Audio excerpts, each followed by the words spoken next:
is exercise 4.1, which is relevant to partial fractions for linear repeating and linear non-repeating factors. Today we revise the next two cases, quadratic repeating and quadratic non-repeating factors, and then solve the relevant questions of exercise 4.2. Linear and quadratic. The difference between linear and quadratic is if the power of variable is highest power of variable is 1, then quadratic factor is called linear factor, and if the power of variable is 2, then quad factor is called quadratic factor. And the difference between quadratic and repeating linear factor is if the whole power is given, it means factor is repeating, and if the power is at the variable, then it means factor is quadratic. Now we have given a question, resolve the fractions into partial fractions. Partial fractions में resolve करना है. अब partial fractions में resolve करने के लिए क्या चीज यूज करनी हमें? पार्शियल फ्रैक्शन में रिजॉल्व करने के लिए हमें क्वाड्रेटिक फैक्टर्स गिवन है. Quadratic means the power of variable is 2. अब ये वाला जो फैक्टर है फर्स्ट x, उसके ऊपर कोई पावर नहीं है, मींस 1, तो ये फैक्टर तो लीनियर फैक्टर है जो ऑलरेडी हम सॉल्व कर चुके हैं. लेकिन अब लीनियर के साथ एक न्यू टाइप का फैक्टर आ गया, that is called quadratic factor, because the power of variable is 2 in this factor. अब इस फैक्टर पे वेरिएबल की पावर 2 है. अगर हमारे पास x स्क्वायर माइनस 1 हो तो हम उस फैक्टर को क्वाड्रेटिक फैक्टर कंसीडर नहीं करते, because we can convert x square minus 1 whole square and it becomes a formula of a square minus b square, which is equals to a plus b into a minus b, and then the factors of this is linear factors. अब हमारे पास जो factor है वो x square plus 1 है. x square plus 1 के factors मजीद हम नहीं बना सकते, ये ऑलरेडी फैक्टराइज्ड फॉर्म है और उसमें वेरिएबल की पावर 2 है. वेरिएबल की पावर 2 है, it means this is quadratic factor. अब प्रीवियस एक्सरसाइज में और प्रीवियस लेक्चर में हमने लीनियर फैक्टर का लिखा. लीनियर में वेरिएबल की हाईएस्ट पावर 1 होती है, तो हर फैक्टर के लिए एक वेरिएबल, एक अल्फाबेट उसके न्यूमरेटर पे लिखा जाता है. पार्शियल फ्रैक्शन में अब हमें फ्रैक्शन को रिजॉल्व करना है तो वो डिपेंड करता है फैक्टर्स ऑफ डिनोमिनेटर पे. अब अगर वो फैक्टर लीनियर था तो हम हर फैक्टर के साथ न्यूमरेटर पे एक अल्फाबेट ले लेते थे, एक वेरिएबल के साथ. अब हमारे पास अगर फैक्टर क्वाड्रेटिक हुआ तो हर क्वाड्रेटिक फैक्टर के लिए, क्योंकि उसकी हाईएस्ट पावर 2 है, तो हर क्वाड्रेटिक फैक्टर के साथ उसके न्यूमरेटर पे 2 वेरिएबल्स लिए जाएंगे. अब लीनियर और क्वाड्रेटिक का जस्ट यही डिफरेंस है, बाकी सारा प्रोसीजर, सारा मेथड सेम है जो ऑलरेडी रिवाइज कर चुके हैं आप. सेम उसी पैटर्न पे इस एक्सरसाइज को सॉल्व करना है, but the difference is for the linear factor only 1 variable should be taken at the numerator, and for quadratic factor its power is 2, so we take 2 variables at the numerator of each quadratic factor. और same pattern पे करेंगे कि अगर quadratic non repeating है, कोई factor repeat नहीं हो रहा, तो हर फैक्टर को एक एक दफा लिखेंगे. लेकिन अगर फैक्टर रिपीटिंग फॉर्म में आ गया तो हम लीनियर रिपीटिंग को जैसे करते थे कि first time without whole power and second time with whole power, तो अब क्वाड्रेटिक रिपीटिंग हो गया, तो सेम यही फॉलो होगा. Right the quadratic factor with 2 variables with eight the numerator, first time without whole power and second time with whole power. This is the only difference between linear and quadratic factors. बस यही एक difference है. और linear के लिए हम directly values of variable put कर सकते हैं और क्वाड्रेटिक के लिए हम directly value of variables put नहीं करते. उसके लिए हमें कोफिशिएंट्स को कंपेयर करके ही सॉल्व करना कंपल्सरी होता है. लीनियर फैक्टर में से वेरिएबल निकाल के हम पुट कर सकते हैं, बट क्वाड्रेटिक फैक्टर, जैसे यहाँ पे हमारे पास एक फैक्टर है क्वाड्रेटिक x स्क्वायर प्लस 1, तो इसमें से जब हम वेरिएबल की वैल्यू निकालेंगे तो हमारे पास क्या रह जाएगा, x square is equals to minus 1, और वेरिएबल के ऊपर पावर 2 हो, square root exist only for positive real number, ये तो हमारे पास आयोटा इमेजिनरी नंबर बन जाएगा. तो इसका मतलब है कि क्वाड्रेटिक फैक्टर से हम डायरेक्ट वैल्यू निकाल के पुट नहीं करेंगे. जब हमारे पास क्वाड्रेटिक के साथ कोई लीनियर फैक्टर होगा तो लीनियर में से हम वेरिएबल की वैल्यू निकाल के पुट करेंगे, बट क्वाड्रेटिक में से हम वेरिएबल x की वैल्यू निकाल के पुट नहीं करेंगे. अब सेम पैटर्न है, उसको रिवाइज करते हैं कि हमारे पास फ्रैक्शन है 1 divide by x into x square plus 1, उसमें हमें क्वाड्रेटिक फैक्टर गिवन है. अब क्वाड्रेटिक फैक्टर हमारे पास गिवन है, क्वाड्रेटिक के साथ जो लीनियर फैक्टर है उसको तो हम उसी तरह से लेंगे, a divide by x. X is the first factor and it is linear, so we take only single variable. Then the second factor is x square plus 1, so we take bx plus c divided by x square plus 1. Variable की power 1 थी तो हमने उसके ऊपर एक variable लिया a, और variable की हाईएस्ट पावर x की पावर 2 है तो उसके ऊपर 2 वेरिएबल लेंगे b और c, और उनको हम फाइंड आउट करेंगे. अब बाकी सेम प्रोसीजर है कि हम क्या करेंगे, फ्रैक्शंस के मिड में प्लस आ गया है तो डिनोमिनेटर्स का एलसीएम लेंगे, x into x square plus 1 common factor into non common factor होता है, कोई भी फैक्टर कॉमन नहीं है तो दोनों नॉन कॉमन फैक्टर जो है वो एलसीएम में आ जाएंगे. अब डिनोमिनेटर में जो फैक्टर्स मौजूद हैं उनसे हम क्या करेंगे, थ्रू आउट दोनों साइड्स पे मल्टीप्लाई करेंगे, multiplying both sides by x into x square plus 1, या फिर हम एलसीएम लिए बगैर यहाँ पे डायरेक्टली भी ये स्टेप कर सकते हैं, multiplying through out by x into x square plus 1, क्योंकि डिनोमिनेटर में हमारे पास जो फैक्टर्स मौजूद हैं उनमें एक फैक्टर x है और दूसरा एक्स स्क्र प्लस 1 है। तो अगर हम इनसे थ्रू आउट मल्टीप्लाई करेंगे तो हमारे डिनोमिनेटर में से सारी टर्म्स, सारे फैक्टर्स कैंसिल हो जाएंगे, हमारे पास सिंपल न्यूमरेटर की फॉर्म में इक्वेशन बन जाएगी जिसको हम इजीली सॉल्व कर सकते हैं। तो अब हमने क्या करना है, अगेन उसी प्रोसीजर को फॉलो करना है कि पहले हमने अपनी फ्रैक्शन को चेक करना है कि वो प्रॉपर है या इम्प्रॉपर, उसके फैक्टर्स बने हुए हैं या नहीं बने हुए। अब फैक्टर्स जब कंप्लीटली बन जाएंगे तो फैक्टर्स लीनियर हैं या क्वाड्रेटिक। अब जब फैक्टर लीनियर थे तो हर लीनियर फैक्टर को हम लिखते थे एक वेरिएबल के साथ, जब क्वाड्रेटिक फैक्टर भी आएगा तो हमने उसे लिखा 2 वेरिएबल्स के साथ। अब जब हमने उसके डिनोमिनेटर्स को खत्म किया थ्रू आउट मल्टीप्लाई करके तो हमारे पास सिंपल फॉर्म में एक इक्वेशन आएगी। इक्वेशन 1 में हम वेरिएबल्स को पार्ट्स, फ्रैक्शंस को पार्ट्स में रिजॉल्व करते हैं, पार्ट्स में वेरिएबल खुद से सपोज करते हैं, फिर इक्वेशन 2 में डिनोमिनेटर खत्म करते हैं और उस इक्वेशन 2 में को सॉल्व करके उसमें से जो वेरिएबल हमने फाइंड आउट करने हैं, जो हमने सपोज की उनकी वैल्यूज फाइंड आउट करते हैं। अब एक फैक्टर हमारे पास इस क्वेश्चन में लीनियर है जो x है, अब उसको हम इक्वल टू 0 रख के उसमें से वैल्यू पुट कर सकते हैं। x इक्वल टू 0 रखेंगे तो ऑलरेडी सेपरेटेड फॉर्म में x की वैल्यू हमारे पास डायरेक्टली आ जाएगी 0। So put x is equal to 0 in equation 2। Equation 2 में वेरिएबल की जगह 0 पुट करेंगे, वेरिएबल x की जगह जहां जहां पे x है वहां पे क्या पुट करेंगे, 0 पुट करेंगे। अब जब 0 पुट करेंगे तो हमारे पास b into 0 plus c multiply by 0। अब ब्रैकेट के बाहर मल्टीप्लाई बाई 0 का मतलब है कि ये 0 इस पूरे के साथ मल्टीप्लाई हो रहा है और इस सब के सबको 0 बना देगा। अब जब वो इस सब को 0 बना देगा तो 0 के साथ कोई भी चीज़ ऐड हो, सब्ट्रैक्ट हो, उस पर कोई फर्क नहीं पड़ता। तो हमारे पास a का आंसर आ गया, a इज इक्वल्स टू 1। अब हमारे पास दूसरा जो फैक्टर है एक्स स्क्वायर प्लस 1 वो तो क्वाड्रेटिक है, उसमें से तो हम वेरिएबल की वैल्यू निकाल के पुट नहीं कर सकते। अभी तो हमारे सिर्फ एक वेरिएबल एक आंसर आए, दूसरे वेरिएबल b और c भी हमें फाइंड आउट करने हैं। अब हमारे पास और कोई लीनियर फैक्टर है नहीं जिसमें से हम वैल्यू पुट करें, तो क्वाड्रेटिक फैक्टर के साथ जितने भी वेरिएबल सपोज होते हैं वो फाइंड करने के लिए हमें क्या करना होता है, कोफिशिएंट्स को कंपेयर करते हैं। और कोफिशिएंट्स को कंपेयर करने के लिए भी वही इक्वेशन यूज होती है जिसमें हम वेरिएबल की वैल्यू पुट करते हैं। बट अब हमें इस इक्वेशन को पहले सिंप्लीफाई करना होता है। सिंप्लीफाई का मतलब है कि इसमें जो पावर्स हैं, जो ब्रैकेट्स हैं, उनको सॉल्व करेंगे, लाइक टर्म्स को कंबाइन करेंगे, सिंपल फॉर्म में उसको लेके आएंगे। तो a multiply by x square plus 1 क्या बन जाएगा, a x square plus a b x plus c multiply by x से, तो बी एक्स भी मल्टीप्लाई होगा एक्स से, सी भी मल्टीप्लाई होगा, तो क्या बन जाएगा b x square plus c x. अब कंप्लीट सिंप्लीफिकेशन हो गई है, तो अब लाइक टर्म्स को कंबाइन करेंगे, एक्स स्क्वायर वाली एक्स स्क्वायर के साथ, एक्स वाली ए की है एक्स के साथ आ जाएगी और कांस्टेंट लास्ट पे लिख देंगे। अब जब हमने सारी टर्म्स को सिंप्लीफाई किया, अब हम कोफिशिएंट्स को कंपेयर करेंगे।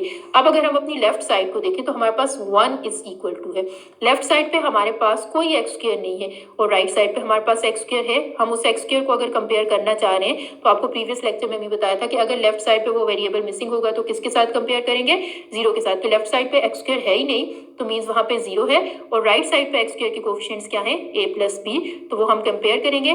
a ऑलरेडी हम फाइंड कर चुके हैं, a की वैल्यू पुट करेंगे तो किसका आंसर आ गया हमारे पास, b का। और जब हम कोफिशिएंट ऑफ x को कंपेयर करें तो अब x के साथ राइट साइड पे क्या है c, लेफ्ट साइड पे अगेन x वाली टर्म मौजूद ही नहीं है, तो इसका मतलब है उसके साथ x के साथ उसको किसके साथ कंपेयर करेंगे, x के लिए 0 के साथ, क्योंकि वहां पे कोई x वाली टर्म मौजूद नहीं है। तो जहां पे कोई भी चीज ना हो तो वहां पे हम खुद से सिर्फ 0 ऐड कर सकते हैं और कोई भी चीज ऐड नहीं कर सकते। तो 0 मल्टीप्लाई बाय x हम खुद से ऐड कर सकते हैं। इट मीन्स कि राइट साइड पे जो x के साथ c है वो लेफ्ट साइड वाले x के 0 के साथ कंपेयर होगा। अब यहाँ पे तो हमें सॉल्व करने की जरूरत ही नहीं है, डायरेक्टली हमारे पास c की वैल्यू आ गई। तो हमारे पास a, b और c तीनों वेरिएबल्स कंप्लीट हो गए। तीन ही वेरिएबल्स हमने यहाँ पे सपोज किए थे, तो जब तीनों वेरिएबल्स का आंसर आ जाएगा then putting the values of variables a, b and c in equation 1, जहाँ पे हमने अपनी गिवन फ्रैक्शंस को पार्ट्स में रिजॉल्व किया था। a divided by first factor, तो a की वैल्यू पुट करेंगे, प्लस उसके बाद हमने क्या लिखा था, b x plus c divided by second factor, क्योंकि ये हमारा फैक्टर क्वाड्रेटिक फैक्टर था तो इसके ऊपर हमने 2 वेरिएबल सपोज किए थे। अब b की जगह हमने b की वैल्यू पुट कर दी, आगे एक्स एज इट इज लिख दिया, प्लस c क्या है हमारे पास, c की वैल्यू क्या आई है 0, तो 0 लिखा। अब 0 ऐड करें या ना ऐड हो के उस पर कोई फर्क नहीं पड़ेगा, 0 ऐड या सब्ट्रैक्ट होने से किसी वैल्यू पे कोई फर्क नहीं पड़ता। तो x multiply by -1 minus x होगा, minus x plus 0 again minus x आ जाएगा, और फिर ये वाला माइनस उसको प्रीवियस प्लस के साथ मल्टीप्लाई हो जाएगा, प्लस इंटू माइनस माइनस। तो सिंप्लीफाइड फॉर्म में ये हमारी एक फ्रैक्शन थी और ये पार्ट्स में चेंज हो गई है। This is the required result. These are the parts of given fraction. These are partial fraction. Partial means parts. तो ये हमारी given fractions के क्या आ गए? Partial fractions आ गए. Partial fraction में हमने 4 केसेस डिस्कस करने. अब आपके पास ऑलरेडी आपने जो डिस्कस किए हुए linear repeating and linear non repeating, जहाँ भी लीनियर फैक्टर होगा हम उसके लिए एक वेरिएबल उसके लिए हर फैक्टर के न्यूमरेटर पे लेते हैं और लीनियर फैक्टर में से हम डायरेक्टली वैल्यू निकाल के पुट कर सकते हैं और इजीली उन वेरिएबल्स को फाइंड कर सकते हैं. अब रिपीटिंग के लिए जो फैक्टर रिपीट हो रहा है, अब वो 2 टाइम रिपीट हो रहा है तो हम उसको 2 टाइम्स लिखेंगे. एक दफ़ा तो उसकी वैल्यू हमारे पास एक वेरिएबल की वैल्यू तो आ जाएगी. अब रिपीटिंग में जब वो दोबारा आया तो दूसरा वेरिएबल फाइंड करने के लिए हमने कोफिशिएंट्स कंपेयर किए थे. अब वो कोफिशिएंट्स कंपेयर हम क्वाड्रेटिक में हमारे मैक्सिमम वेरिएबल जो फाइंड होंगे वो कोफिशिएंट्स कंपेयरिंग से होंगे, क्योंकि हम क्वाड्रेटिक में से डायरेक्टली वैल्यू पुट नहीं कर सकते और हर क्वाड्रेटिक फैक्टर के लिए हमें 2 वेरिएबल्स फाइंड आउट करने होते हैं. तो अब इसका मतलब क्या हुआ कि हम हर क्वाड्रेटिक फैक्टर को सॉल्व करने के लिए 2 वेरिएबल्स फाइंड करेंगे. हम क्वाड्रेटिक फैक्टर से डायरेक्टली वैल्यू पुट नहीं कर सकते तो हम क्या करेंगे, हम उस क्वाड्रेटिक फैक्टर के लिए वैल्यू फाइंड आउट करने के लिए हम उस कोफिशिएंट्स को कंपेयर करेंगे. बट उसके लिए हम इक्वेशन 2 को पहले प्रॉपरली सिंप्लीफाई करेंगे. सिंप्लीफाई करने के बाद उसकी लाइक टर्म्स को कंबाइन करेंगे, अरेंज करेंगे, देन हम उनको कंपेयर कर सकते हैं. डायरेक्टली कंपेयर नहीं कर सकते. अब एग्जांपल भी इसी पैटर्न की गिवन है. अब एग्जांपल में हमें 4x² - 28 divide by x⁴ - x² - 6 denominator में जो एक्सप्रेशन गिवन है उसके फैक्टर्स नहीं बने हुए, हम उसके फैक्टर्स बना सकते हैं. अब 6 के फैक्टर्स जिनको सब्ट्रैक्ट करें तो 1 आ जाए. 3 2s are 6 एंड 3 - 2 1. इसका मतलब है कि हम डिनोमिनेटर के पहले फैक्टर्स बनाएंगे और फैक्टर्स हमारे पास क्या बनेंगे, x² + 3 x² - 2. अब ये हमारे पास फैक्टर्स बन गए. x² + 3 फर्स्ट फैक्टर है, x² - 2 सेकंड फैक्टर है. मजीद इनकी फैक्टराइजेशन पॉसिबल नहीं है, ना कोई फार्मूला लग सकता है, ना ही कॉमन ले सकते हैं. It means both these factors are quadratic. इसकी भी हाईएस्ट पावर 2 है, इसकी भी हाईएस्ट पावर 2 है, तो ये फैक्टर भी क्वाड्रेटिक है, ये फैक्टर भी क्वाड्रेटिक है. अब हम डायरेक्टली इस फ्रैक्शंस में कहीं भी वैल्यू पुट नहीं कर सकते. हमें इन सारे वेरिएबल्स की वैल्यूज कोफिशिएंट्स कंपेयर करके फाइंड करनी है. अब हमारी ये एक फ्रैक्शन है, जब हम उसके पार्ट्स बनाएंगे तो क्या बनाएगा, क्वाड्रेटिक फैक्टर है. तो ax + b divided by first factor, दूसरा फैक्टर भी क्वाड्रेटिक है, cx + d divided by second factor. Factor linear होता तो हम एक वेरिएबल लेते हैं न्यूमरेटर पे. फैक्टर क्वाड्रेटिक है तो उसके लिए 2 वेरिएबल लेने जरूरी है. अब ax + b divided by first factor, cx + d divided by second factor, ये हमारी इक्वेशन है. अब हमने a b c और d की वैल्यूज निकाल के यहाँ पे सब्स्टिट्यूट करनी है तो हमारी एक सिंगल फ्रैक्शन चेंज हो जाएगी पार्शियल फ्रैक्शन में. This is first part and this is second part. अब इसको फाइंड आउट करने के लिए ABC को फाइंड आउट करने के लिए हम क्या करेंगे, सबसे पहले डिनोमिनेटर में जो फैक्टर्स हैं उनसे थ्रू आउट मल्टीप्लाई करेंगे.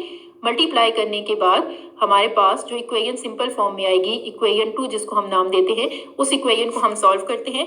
उस इक्वेशन में अब हम डायरेक्टली कोई वैल्यू पुट नहीं कर सकते क्योंकि हमारे पास कोई लीनियर फैक्टर नहीं है. तो हम क्या करेंगे, इस इक्वेशन को सिंप्लीफाई करेंगे.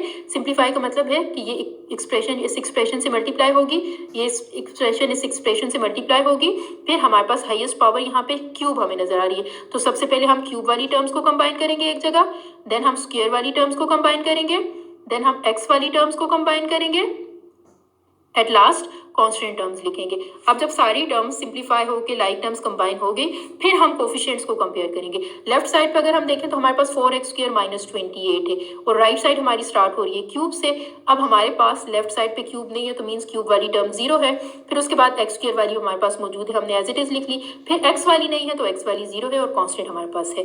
अब जब हम x³ को कंपेयर करेंगे तो हम 0 के साथ कंपेयर करेंगे क्योंकि x³ लेफ्ट साइड पे 0 है. जब हम x² को कंपेयर करेंगे, x² को कंपेयर करेंगे तो किसके साथ करेंगे, 4 के साथ करेंगे क्योंकि राइट साइड पे x² के साथ b + d है तो लेफ्ट साइड पे x² के साथ 4 है. अब जब हम कंपैरिजन करेंगे, पहले हम x³ वालों को कंपेयर करेंगे. x³ में राइट साइड पे क्या है, a + c, लेफ्ट साइड पे 0. फिर हम x² वालों को कंपेयर करेंगे. x² क्या है, b + d और लेफ्ट साइड पे क्या है 0, तो b + d = 4 b + d = 4. जब x वालों को कंपेयर करेंगे तो x के साथ क्या है, 3c - 2 है. 3c - 2 है, लेफ्ट साइड पे x नहीं है तो किसके साथ कंपेयर होगा, 0 के साथ. फिर कांस्टेंट्स को कंपेयर करेंगे, -2b + 3d. -2b + 3d किसके साथ कंपेयर होगा, लेफ्ट साइड के कांस्टेंट के साथ. और कांस्टेंट क्या है लेफ्ट साइड पे, -28. तो हमारे पास 4 इक्वेशंस बन गई. This is first equation, this is second equation, this is third equation and this is fourth equation. 4 equation हमारे पास बन गई. अब हमारे पास कोई एक भी वेरिएबल नहीं है, हमारे पास एक आंसर हो तो हम यहाँ पे ए का पुट करें तो हमारे पास सी का आंसर आ जाए, बट हमारे पास ना ए का आंसर है, ना बी का, ना सी का, ना डी का। सारे आंसर्स हमने फाइंड आउट करने हैं, इन्हीं इक्वेशन से फाइंड आउट करने हैं। और जब हमारे पास लीनियर इक्वेशंस हो तो हम उन्हें कैसे सॉल्व करते हैं, साइमल्टेनियसली सॉल्व करके उन वेरिएबल्स को फाइंड करते हैं। तो इन इक्वेशंस को साइमल्टेनियसली सॉल्व करेंगे। ये इक्वेशन ए और सी में है और ये वाली इक्वेशन भी ए और सी में है, तो इन दोनों इक्वेशंस को सॉल्व करेंगे साइमल्टेनियसली। अब इस इक्वेशन में हमारे पास ए के साथ 2 है, इस इक्वेशन में ए के साथ 2 नहीं है, इस इक्वेशन को 2 से मल्टीप्लाई करेंगे तो हमारे पास क्या हो जाएगा, 2a plus 2c equals to 0। और हमारे पास सेकेंड इक्वेशन में क्या है, -2a plus 3c equals to 0। तो अब जब हम सॉल्व करेंगे तो +2a -2a को कैंसिल कर देगा, हमारे पास किसका आंसर आ जाएगा, सी का। अब वो सी का आंसर हम यहाँ पुट करेंगे तो किसका आंसर आ जाएगा, ए का। ए और सी का आंसर आ गया। अब बी और डी फाइंड करने के लिए ये दोनों इक्वेशन सॉल्व होंगी। b plus d equals to 4 है। अब b plus d equals to 4 है तो हमें ये वाली इक्वेशन के साथ इसको सॉल्व करना है, इसके साथ -2 है। हम कोफिशिएंट्स को अगर कंपेयर करें तो हमारे पास b के साथ 2 होना चाहिए, हम इस इक्वेशन को 2 से मल्टीप्लाई कर देते हैं तो ये क्या बन जाएगी, 2b plus 2d equals to 8। अब हम उस इक्वेशन को इस इक्वेशन के साथ अगर ऐड करें तो -2b plus 3d equals to -28। अब हम इन दोनों इक्वेशन को सॉल्व करेंगे, +2b -2b को कैंसिल कर देगा, 2 + 3 5d इक्वल्स टू -20। उसको सॉल्व करेंगे तो हमारे पास d का आंसर आएगा और d का आंसर हम यहाँ पे पुट करेंगे तो b की वैल्यू आ जाएगी, वो a b c d की वैल्यू हम यहाँ पे पुट करेंगे तो हमारी एक फ्रैक्शन जो थी वो चेंज हो जाएगी पार्शियल फ्रैक्शन में। This is the first part and this is second part. अब आपने क्वाड्रेटिक फैक्टर के लिए क्या करना है, हर क्वाड्रेटिक फैक्टर के लिए न्यूमरेटर पे 2 वेरिएबल लेने हैं। अब a प्लस बी हम सिंपल नहीं लिख सकते क्योंकि a और b कॉन्स्टेंट्स होंगे, कॉन्स्टेंट होगी तो वो सिंपल एक बन जाएगा, तो इसलिए उनको अलग अलग करने के लिए जिस वेरिएबल के हम पार्ट्स बना रहे हैं उसको इसके साथ लिखते हैं ताकि ये दोनों सेपरेट टर्म्स बन जाए। अब ये वेरिएबल वाली टर्म है, ये कांस्टेंट है, तो एंड पे ये कंबाइन नहीं हो सकेगी। हर क्वाड्रेटिक फैक्टर के ऊपर 2 टर्म्स आएंगी, एक सिंगल वाली फॉर्म नहीं होगी। तो इसके लिए हमने क्या करना है, क्वाड्रेटिक फैक्टर में से डायरेक्टली वैल्यू पुट नहीं करनी, बल्कि उसमें से हमने इक्वेशन 2 को सिंप्लीफाई करना है, कोफिशिएंट्स को कंपेयर करना है। अब हमारे पास इक्वेशंस बनेगी, अगर उसके साथ कोई लीनियर फैक्टर हुआ तो हमारे पास एक आंसर आ जाएगा, उसको पुट करके 1 बाय 1 हम नेक्स्ट फाइंड करेंगे। और कोई भी लीनियर फैक्टर ना हुआ, सारे वेरिएबल्स अगर हमें कोफिशिएंट्स कंपेयर करके फाइंड करने हैं तो फिर क्या होगा, फिर हमारे पास इक्वेशन इस फॉर्म में बनेगी कि हमारे पास वो a और b में है, दूसरी c और d में है, फिर a और b में आएगी, a और c में आएगी, तो वो इस इक्वेशंस जो आएंगी उनको साइमल्टेनियसली सॉल्व करेंगे और वेरिएबल्स की वैल्यूज निकाल के उन पार्ट्स में पुट करेंगे तो गिवन फ्रैक्शन के पार्ट्स आ जाएंगे। अब नेक्स्ट जो क्वेश्चन है वो आपके पास क्वाड्रेटिक फॉर्म में है, बट क्वाड्रेटिक रिपीटिंग आ गया। वेरिएबल के ऊपर पावर 2 है, means it is quadratic. Whole power भी है। अब अगर हमारे पास इस तरह से आता तो हम कहते हैं x + 1 whole square, it is a linear factor and it repeats 2 time. अब हमारे पास आ गया x² + 1 होल स्क्वायर, इसका मतलब क्या है, it is a quadratic factor because it variable contains highest power 2 and it has whole power 2 also, so it is quadratic and repeating factor. अब quadratic भी है, रिपीटिंग भी है, तो सेम मेथड फॉलो करेंगे कि हम क्वाड्रेटिक फैक्टर के लिए हर न्यूमरेटर पे 2 वेरिएबल लेते हैं। अब जो फैक्टर रिपीट हो रहा है, एक दफा उसको विदाउट होल पावर लिखेंगे और एक दफा उसको विद होल पावर लिखेंगे। ये क्वाड्रेटिक रिपीटिंग फैक्टर के पार्शियल फ्रैक्शंस की फॉर्म है हमारे पास। अब अगर हम यहाँ पे अपने क्वेश्चन में देखें तो एक फैक्टर हमारे पास x - 1 है। x - 1 लीनियर फैक्टर है क्योंकि उसमें वेरिएबल की पावर 1 है, तो इसका मतलब है जो फैक्टर लीनियर है, जो ऑलरेडी हम पढ़ चुके हैं, उसका तो हमें पता है कि उसके न्यूमरेटर पे हमें एक अल्फाबेट लेना है। x² + 1 whole square quadratic repeating factor है, तो हम इस क्वाड्रेटिक फैक्टर को रिपीट करेंगे। ये जो फैक्टर है bx + c, अब a हमने यहाँ लिख दिया, नेक्स्ट अल्फाबेट्स क्या है, b और c, तो bx + c divide by x² + 1 हमने इस फैक्टर को लिखा, क्वाड्रेटिक फैक्टर को bx + c के साथ। अब ये रिपीट भी हो रहा था तो हमने फिर सेकंड टाइम उसको क्या किया, dx + e divide by x² + 1 whole square के साथ रिपीट किया। तो ये हमारी इस फ्रैक्शन की पार्शियल फ्रैक्शन है। अब इसमें हमें a b c d e की वैल्यू चाहिए, ये सारी वैल्यूज हमें फाइंड आउट करनी है, जिसमें से सिर्फ हमारे पास एक लीनियर फैक्टर है। x - 1 = 0 implies that x = 1। एक वैल्यू तो हम x की पुट कर सकते हैं इक्वेशन 2 के अंदर, एक वेरिएबल तो एक अल्फाबेट तो फाइंड हो जाएगा, लेकिन बाकी सारे फाइंड करने के लिए हमें क्या करना है, कोफिशिएंट्स को कंपेयर करना है। उसके लिए हम क्या करेंगे, पहले डिनोमिनेटर्स का एलसीएम लेंगे, common factor multiply by non common factor. तो जो हमारे पास लेफ्ट हैंड साइड पे फैक्टर्स होंगे, राइट साइड पे वही फैक्टर्स हमेशा एलसीएम में आएंगे, क्योंकि उन्हीं को हमने पार्ट्स में रिजॉल्व किया हुआ है। तो जब हमारे पास एलसीएम बन गया, then multiplying both sides by x - 1 into x + 1 whole square, multiply करेंगे। उसके बाद इक्वेशन को सिंप्लीफाई करेंगे। सिंप्लीफाई करने का मतलब क्या है कि जहाँ जहाँ हमारे पास पावर आ गई है, हम पावर को सिंप्लीफाई करेंगे। जैसे a into x square plus 1 whole square है, अब x square plus 1 whole square का मतलब क्या है, this is a plus b whole square. a plus b whole square किसके इक्वल होता है, a square plus b square plus 2 into a into b के इक्वल होता है। देन उसके बाद है b x plus c multiply by x - 1, तो बी एक्स भी मल्टीप्लाई होगा x - 1 से, c भी मल्टीप्लाई होगा x - 1 से। फिर जो आंसर आएगा ये भी उसके साथ मल्टीप्लाई हो रही है, तो उसके आंसर के साथ इसको भी मल्टीप्लाई करेंगे। तो कंप्लीट सिंप्लीफिकेशन के बाद हमारे पास जो इक्वेशन आएगी, इक्वेशन इसमें हमने क्या करना है, इस इक्वेशन की हेल्प से कोफिशिएंट्स को कंपेयर करके सॉल्व करना है। ये इक्वेशन हमारे पास आ गई जिसमें लेफ्ट साइड पे सिर्फ कांस्टेंट है, जिसमें और कोई भी वेरिएबल वाली टर्म मौजूद नहीं है। तो इसका मतलब है बाकी जितनी भी टर्म्स कंपेयर होंगी लेफ्ट साइड पर, उनकी जगह क्या यूज होगा, जीरो यूज होगा। लेकिन उससे पहले हम एक अल्फाबेट, एक value of variable x put कर सकते हैं, जो क्या है हमारे पास लीनियर फैक्टर था x - 1, उसमें से हमने वैल्यू निकाली x = 1, वो हम अपनी इक्वेशन में पुट करेंगे तो हमारे पास a की वैल्यू आ गई, क्योंकि a हमारे पास लीनियर फैक्टर के साथ था। लीनियर फैक्टर में से हम वैल्यू पुट कर सकते हैं, तो लीनियर फैक्टर में से हमने a की जगह वैल्यू पुट की, बाकी सारी टर्म जीरो हो गई, क्योंकि प्रोडक्ट की फॉर्म में एनीथिंग मल्टीप्लाई बाय जीरो हमेशा जीरो हो जाता है। तो जब हमारे पास प्रोडक्ट की फॉर्म में जीरो आ जाएगा, बाकी सारी टर्म जीरो हो जाएंगी, सिर्फ a का आंसर आ गया। अब a का आंसर हमारे पास आ गया, बाकी सारे आंसर्स फाइंड करने के लिए हम क्या करेंगे, जो इक्वेशन 2 हमारे पास आई है उसमें से कोफिशिएंट्स को कंपेयर करेंगे। इक्वेशन 2, ये वाली जो इक्वेशन हमारे पास बनी है, इसमें से हम कोफिशिएंट को कंपेयर करेंगे। तो x पावर 4 के साथ क्या है, a प्लस बी, और लेफ्ट साइड पे x पावर 4 है ही नहीं, तो किसके साथ कंपेयर होगा, 0 के साथ। फिर x क्यूब को कंपेयर करते हैं, तो x क्यूब के साथ क्या है, b प्लस सी। लेफ्ट साइड पे x क्यूब नहीं है, तो वो भी किसके साथ कंपेयर होगा, 0 के साथ कंपेयर होगा। फिर अगर हम x स्क्वायर को कंपेयर करते हैं, तो वो क्या है, 2a plus b minus c equals to, again variable नहीं है तो किसके साथ कंपेयर होगा, 0। अब हमने a की वैल्यू फाइंड कर ली है ऑलरेडी, a की वैल्यू यहाँ पुट करेंगे तो किसका आंसर आ जाएगा, b का। b का आंसर यहाँ पुट करेंगे तो किसका आंसर आ जाएगा, c का।